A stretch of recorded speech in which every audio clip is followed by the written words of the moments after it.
আজকের এই ভিডিওটা অতি গুরুত্বপূর্ণ। দেখা মাত্র প্রত্যেকটা বাংলাদেশী নাগরিক এটা ভিডিওটা শেয়ার করে দিবেন, কারণ আমি যে তথ্যগুলো দিচ্ছি। নমস্কার প্রিয় দর্শক, ক্যালকাটা ডায়ালগস থেকে মনোজ দাসের প্রীতি ও শুভেচ্ছা নেবেন।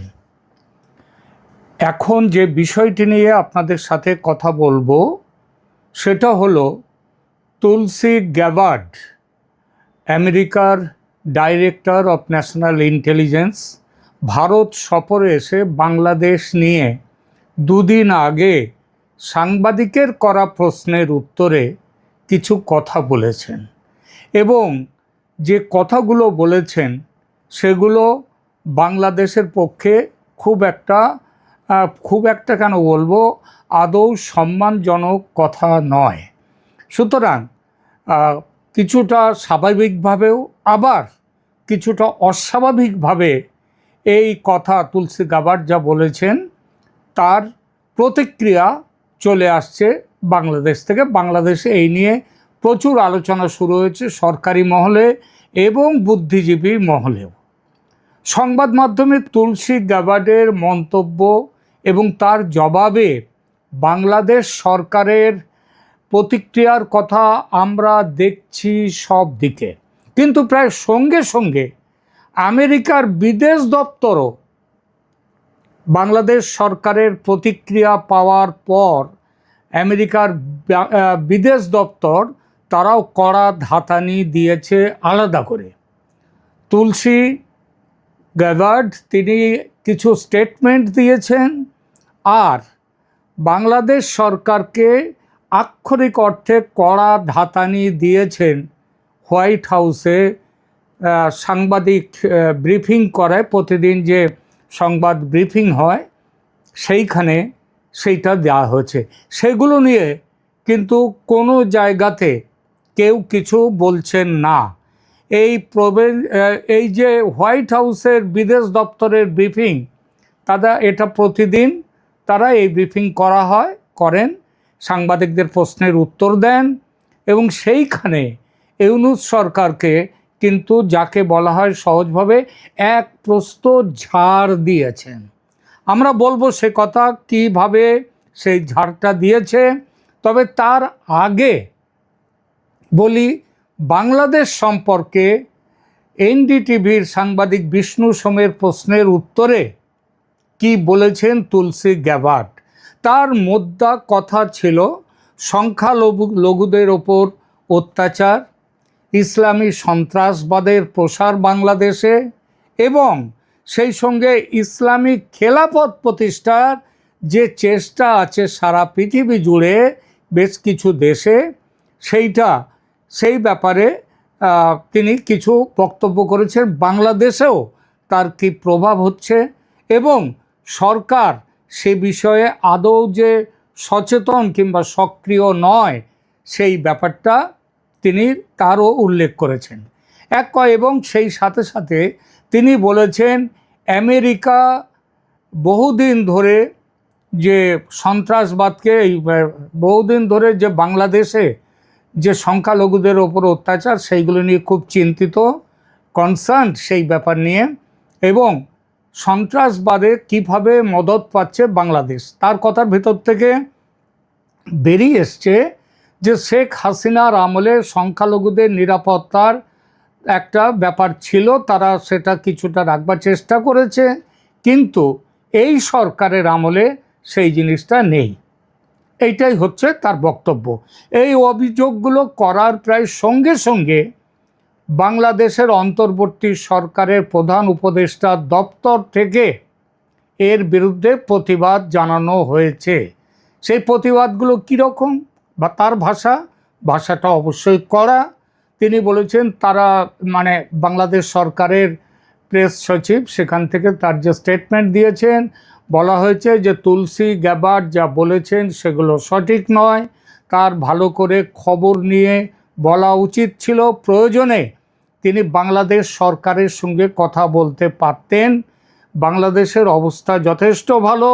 এবং তুলসী গ্যাবার্ড সেই ব্যাপারে ক্যালিফেট বা খিলাফত নিয়ে যে কথা বলা হয়েছে সেটাও অসত্য এবং তার এইসব কথা বাংলাদেশের ভাবমূর্তি ক্ষুণ্ণ করেছে। তুলসী গ্যাবার্ডের তোলা অভিযোগগুলোর সত্য মিথ্যা আলোচনায় আমি যাচ্ছি না এখন, কারণ আমার মনে হয় দেশে বিদেশে এবং বাংলাদেশের মানুষ তো বটেই, তারা জানে যে সেই আলোচনার কোনো প্রয়োজন নেই, কারণ তুলসী গ্যাবার্ড কোনো মিথ্যে কথা বলেননি এবং তিনি যে কথাগুলো বলেছেন বাংলাদেশ সম্পর্কে শেষ দিকে বাইডেন সরকারও এই কথাগুলোই বলতে চেয়েছে এবং বলেছে বারবার। জ্যাক সুলিভান ভারতে এসছেন, ভারতে এসে কথা বলেছেন এই বাংলাদেশের ইউনূস সরকার কী কাণ্ড ঘটাচ্ছে সেইগুলো নিয়ে কথা হয়েছে ভারতের সঙ্গে, কিন্তু তারা চলে গেছেন। আর ট্রাম্প সাহেব তো সেই দীপাবলির আগেই তিনি একেবারে এক্স হ্যান্ডেলে পোস্ট করে লিখেছেন বাংলাদেশে সংখ্যালঘুদের ওপরে কি অত্যাচার হচ্ছে, এবং তিনি এটাও বলেছেন যদি তিনি ক্ষমতায় থাকতেন তাহলে এই জিনিসটা হতে পারতো না, সেটাও তিনি বলেছেন। সুতরাং আমি সেটা নিয়ে এইসব তুলসী গ্যাবার্ড সত্যি বলেছেন না মিথ্যে বলেছেন আমি এই আলোচনায় যাব না, কারণ এই আলোচনা করতে গেলে অন্য একটা সমস্যাও আসে। তুলসীর অভিযোগ সত্যি বললে আজ যারা ইউনূস সরকারের পক্ষে এইসব অপকর্মকে সমর্থন করেন তারা বলবেন আমাকে গালি দেবেন। আবার যদি বলি এইটা সত্যি নয়, তুলসী গ্যাবার্ড মিথ্যে বলেছেন, তাহলে উল্টো দিকের মানুষরা তারা গালি দেবেন, বলবেন আমি সরকারের টাকা খেয়েছি। সুতরাং এই বিষয়টা যেহেতু মানুষের তাদের নিজের বিচার বুদ্ধির ওপর ছেড়ে দিয়ে আমি শুধু বলতে যাব যে কেন আজকে আমেরিকায় এই যে ঘটনাগুলো ঘটছে তুলসী গ্যাবার্ডের কথা, এবং তারপরে যেভাবে আমেরিকা বাংলাদেশের যে রিয়াকশান এবং সেই রিয়াকশানের জবাবে আবার আমেরিকা কি পররাষ্ট্র দপ্তর কি বলেছে সেইগুলো নিয়ে আমি তার যে প্রতিক্রিয়া সেগুলো নিয়ে কথা বলবো। একটা জিনিস একজন এর মধ্যে আপনাদের মনে প্রশ্ন উঠতে পারে যে বাংলাদেশের মেইন স্ট্রিম মিডিয়া তারা তো বাংলাদেশে সেটা পড়লে যে তাদের পাতা উল্টালে বাংলাদেশে যে বিরাট খারাপ অবস্থা এগুলো বোঝা যায় না, কারণ অনেক চেপে চুপে রেখে তারা খবর দেওয়া হচ্ছে এবং তার জন্য বাংলাদেশের মেইন স্ট্রিম মিডিয়াও এখন গালি খাচ্ছে বাংলাদেশের সাধারণ মানুষের থেকে, এবং তারা তাদের যে মেইন স্ট্রিম মিডিয়াতে বাংলাদেশের এবং ইউনূস সরকারের এমন একটা ছবি ফুটে উঠছে, অন্তত ফুটিয়ে তোলার চেষ্টা চলছে যে তাতে বলতে সেই কবির কথা, আহা এমন দেশটি কোথাও খুঁজে পাবে না কো তুমি, সব ভালো চলছে, দারুণ চলছে দেশে। নোবেলজয়ী মাস্টারমশাই তিনি এবার তার বিপ্লবী ছাত্রদেরও দু একজনকে হয়তো নোবেল দেওয়ার ব্যবস্থা করে দেবেন, বিপ্লবের নোবেল।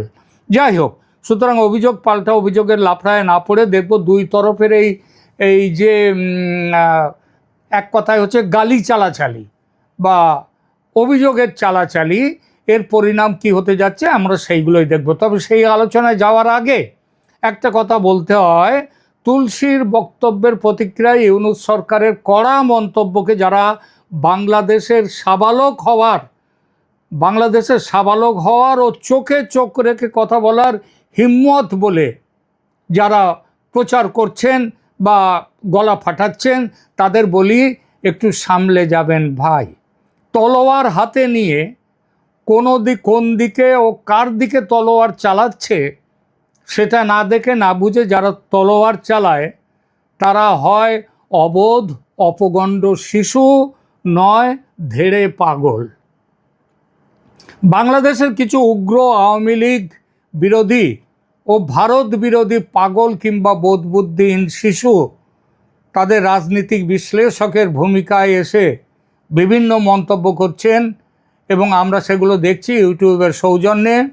তারা তুলসী গ্যাবার্ডের হিন্দু হওয়াটাকে এবং মোদি সরকারের যে হিন্দু পরিচয়ের সঙ্গে জুড়ে দিয়ে এক ফর্মুলা তৈরি করেছেন যে এমনটাই নাকি তুলসী গ্যাবার্ডের কাছ থেকে প্রাপ্য ছিল, এবং শেষমেশ তারা এই সিদ্ধান্তে পৌঁছে গেছেন যে বাংলাদেশ ঠিকই আছে।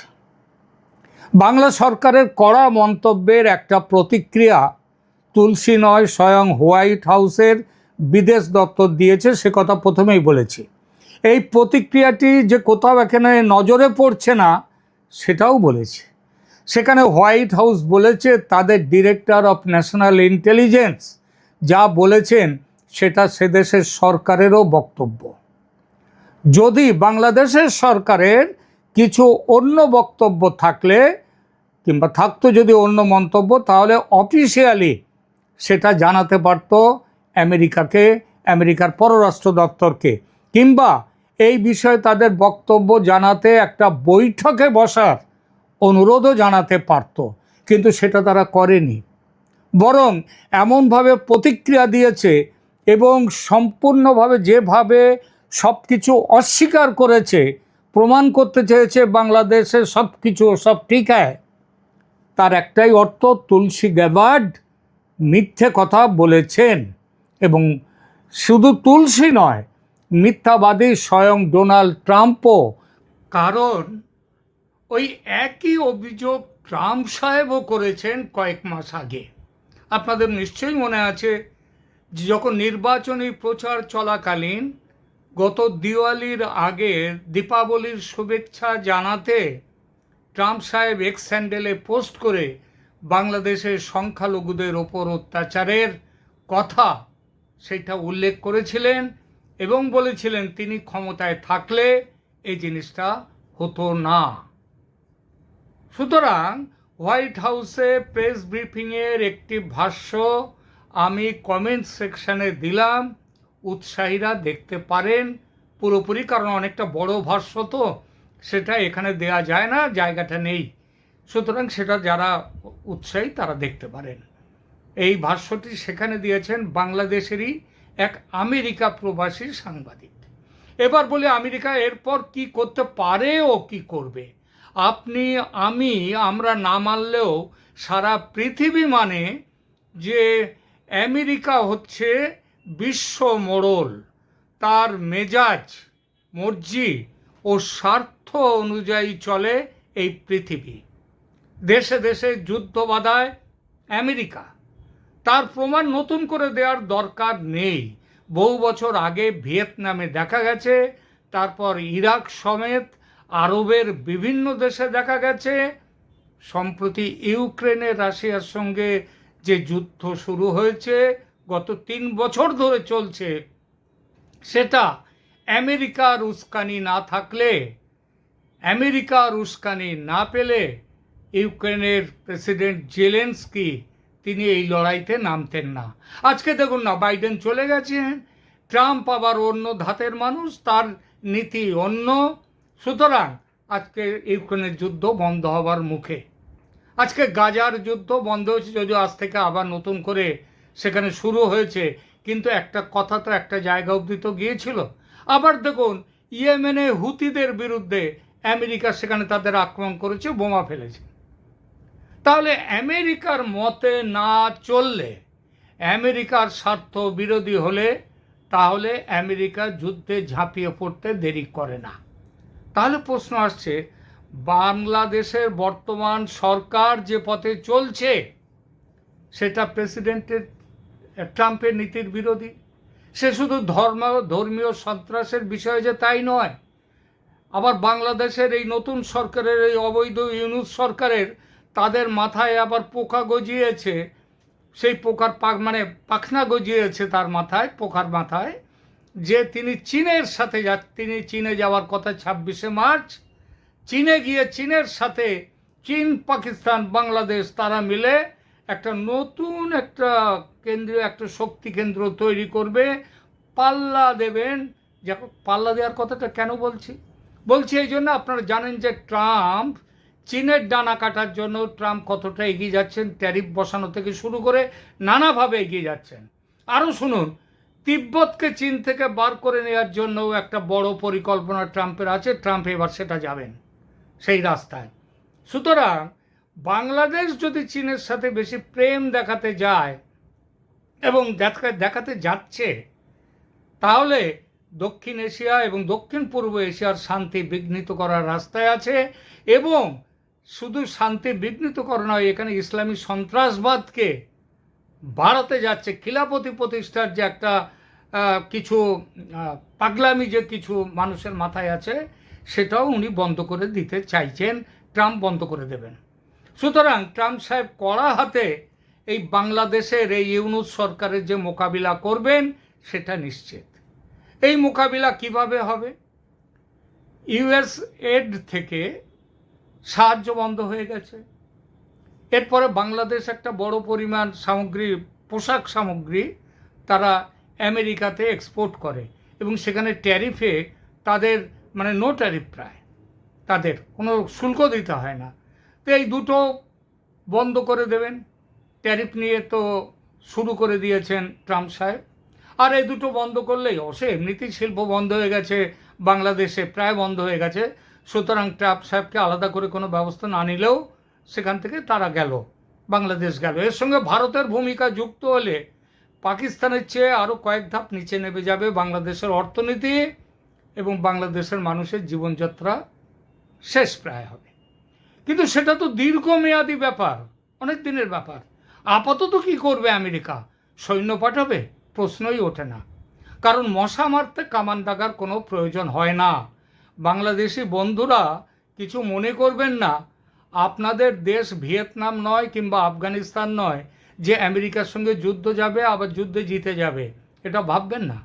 আমেরিকাও যুদ্ধে যাবে না, শুধু ভারতকে বলবে সেই 13 তারিখের পুরনো কথা, 13 ফেব্রুয়ারির পুরনো কথাটা বলে দেবে, যা করার মোদি করবে। আমেরিকা এখন যেটা করবে সেটা একটা শুধু গ্রিন সিগন্যাল দেয়া, কাকে? ভারতকে, যাতে মোদি এগিয়ে যেতে পারেন। তুলসী গ্যাবার্ট বলেছিলেন আমেরিকার প্রশাসন বাংলাদেশ সরকারের সঙ্গে কথা শুরু করেছে, বলেছিলেন সেদিনই। সেই কথাটা এবার হবে এক লাইনে, আর কোনো কথা নয়, ইউনুস ইউ মাস্ট গো। আর সেটা এই মুহূর্তে, কখনো দেরি করে নয়।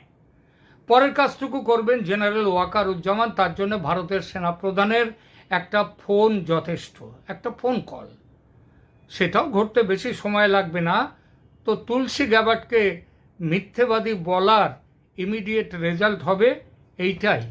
এখানে একটা প্রশ্ন স্বাভাবিকভাবেই উঠতে পারে, সেটা হচ্ছে, আচ্ছা যদি এই শেষ মুহূর্তে বাংলাদেশ সরকার তারা আমেরিকার দিকে ভালোবাসার অলিভ ব্রাঞ্চ, মানে সবুজ সংকেত, তারাও যদি বলে যে আমরা আপনাদের সাথে কথা বলতে চাই, আসুন ভারত এই বাংলাদেশ এবং আমেরিকা আমরা একসাথে বসি, ডিসকাস করি, তারপরে আপনারা যা বলবেন আমরা মেনে নেব, যা করতে বলবেন। এটা সময় কিনবার জন্য এটা একটা পদ্ধতি হতেই পারে। সময় কিনবার জন্য অনেক সময় মনের কথাটা চেপে রেখে মুখে অন্য কথা বলে। কিংবা যদি গ্যারান্টি দিয়ে দেয় বাংলাদেশ সরকার এখন যে আমরা সন্ত্রাসবাদকে দমন করবার, উগ্রবাদকে দমন করবার জন্য আপনারা যা বলবেন আমরা তা মেনে চলব। যদি বলে আপনারা মাইনরিটি যারা আছে তাদের সেফটি, তাদের নিরাপত্তার জন্যে আপনারা যা করতে বলবেন, যা করা প্রয়োজন, এমনকি আপনারা যা বলবেন তা আমরা করব, তাহলে আমাদের অন্তত সুযোগ দিন। কিংবা যদি বলে যে আমরা সামনের বছর ফেব্রুয়ারি মার্চের মধ্যে নির্বাচন করার একটা ইঙ্গিত দিচ্ছে বাংলাদেশের সরকার, সেই ইঙ্গিত এক এক দিনে এক এক রকম হচ্ছে, কখনো ডিসেম্বর এবছর হচ্ছে, কখনো সামনের বছর মার্চ হচ্ছে, এটা আবার একটুখানি এদের দম আবার একটু ফিরে এলে এই দিনগুলো আরও পিছিয়ে যেতে পারে। তা যদিও বলে এখন বাংলাদেশ সরকার যে আপনাদের কথা মতো free, fair and inclusive election আমরা করব, যেটা আজ থেকে মাসখানেক আগেই বাংলাদেশে যে সার্চ দ্য অ্যাফেয়ার্স ঢাকায় যিনি আছেন যুক্তরাষ্ট্রের ট্রেসি জ্যাকবসন, তিনি এই কথা বলেছেন আজ থেকে প্রায় 1.5 মাস হয়ে গেল প্রায়। তিনি এই কথাটা বলেছিলেন, এইটা করতে হবে, গ্যারান্টি দিতে হবে। বাংলাদেশ সরকার সেটা মানে খুব একটা গুরুত্ব দেয়নি। এখন যদি বলে আমরা সেটা গুরুত্ব দিয়ে আপনারা যবে নির্বাচন চাইবেন আমরা তবে নির্বাচন করব, যদি এই কথা বলে, তাহলে কি আমেরিকার একটু মনটা গলবে ট্রাম্প সাহেবের? আমার কিন্তু ধারণা হয় না। কারণ ট্রাম্প সাহেবের পাকা মাথা, কিন্তু পাকা মাথা। তিনি জানেন যে গিরগিটি সময়ে সময়ে রং পাল্টায়, যখন যেটা দরকার সেই রংটা নিজের শরীরে নিয়ে নেয়। তো ইউনূস সরকার হচ্ছে একটি মানে আদ্যন্ত শুরু থেকে শেষ পর্যন্ত একটি গিরগিটি প্রজাতির জীব। সুতরাং এই সরকারকে খুব বেশি তোল্লাই দেয়া আর বরদাস্ত করাটা আমেরিকার স্বার্থ বিরোধী, এবং শুধু আমেরিকা নয়, ভারতের স্বার্থ বিরোধী, এবং আমেরিকাকে ভারতের দিকেও তাকিয়ে চলতে হবে। বর্তমান পৃথিবীর জিওপলিটিক্স এইটাই বলে। এখনকার মতো এখানেই রাখছি, ধন্যবাদ।